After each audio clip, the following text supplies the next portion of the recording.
The call came at exactly 4:37 on a quiet Thursday afternoon, and I never imagined that one unanswered promise would force me to face everything my marriage had quietly become. My truck had broken down on a lonely stretch of highway outside Asheville, North Carolina. Rain clouds were gathering, my phone battery was dying, and the only person I wanted beside me was my wife, Rachel. I called her with the hope that somehow hearing her voice would make everything feel less overwhelming.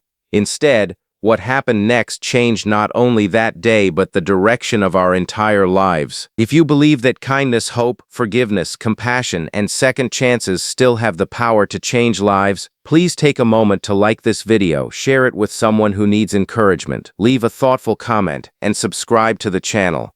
Your support helps these stories reach more hearts every single day. My name is Nathan, and until that afternoon I believed our marriage was simply going through a busy season. Rachel had recently accepted a demanding position at a hospital in Charlotte, and I owned a small landscaping company. We hardly shared breakfast anymore, rarely ate dinner together, and most evenings ended with both of us exhausted on opposite ends of the couch. We kept telling ourselves things would slow down someday. Someday had become our favorite excuse. When my truck refused to start after visiting a customer nearly 2 hours from home, I called Rachel. She answered on the second ring, sounding worried before I even explained what had happened. She desperately wanted to come, but an emergency surgery had just begun, and leaving the hospital wasn't possible. Before I could tell her not to worry, she quietly said she had already called someone else. Her closest friend, Grace, was only 30 minutes away and had volunteered to help. I barely knew Grace. We'd met a handful of times at holiday dinners and church events. She always seemed cheerful without trying too hard, the kind of person who noticed everyone sitting alone.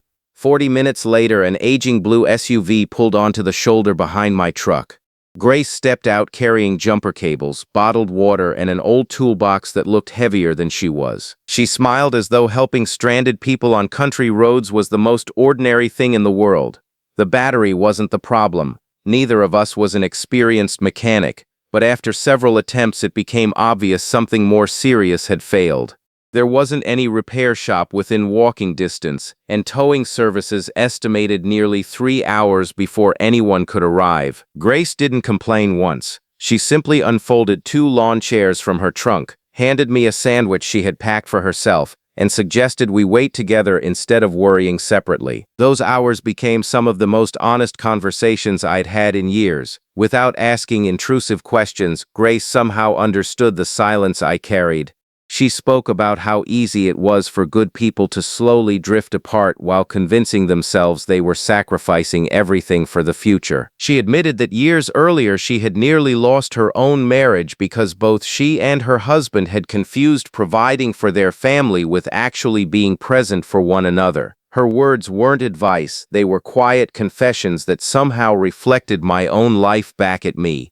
As evening settled over the trees, my phone finally died. Grace offered hers so I could update Rachel. Instead of frustration, my wife answered with tears. She apologized over and over for not being there, and hearing her cry made something inside me break. I realized I had been quietly keeping score for months, counting missed dinners, forgotten anniversaries, canceled weekends, without ever telling her how lonely I had become. She had been carrying her own guilt while believing she was working harder to build a better future for us. The tow truck eventually arrived after sunset, but by then the broken truck no longer felt like the biggest problem in my life.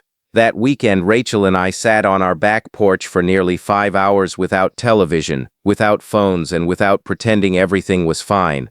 We admitted how frightened we had both been to disappoint each other. We had allowed schedules to replace conversations and responsibilities to replace affection. Instead of blaming one another, we promised to protect our marriage with the same dedication we gave our careers. Over the following months, we made small changes that slowly transformed everything.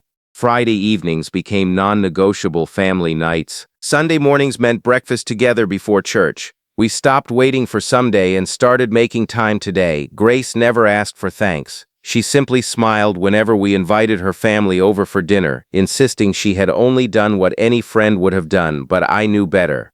She hadn't just brought jumper cables to a stranded driver. She had carried compassion into a marriage quietly running out of fuel. Her unexpected kindness reminded us that sometimes God answers our prayers through people we never expected to see standing on the side of the road. Before this story ends, I'd love to hear from you.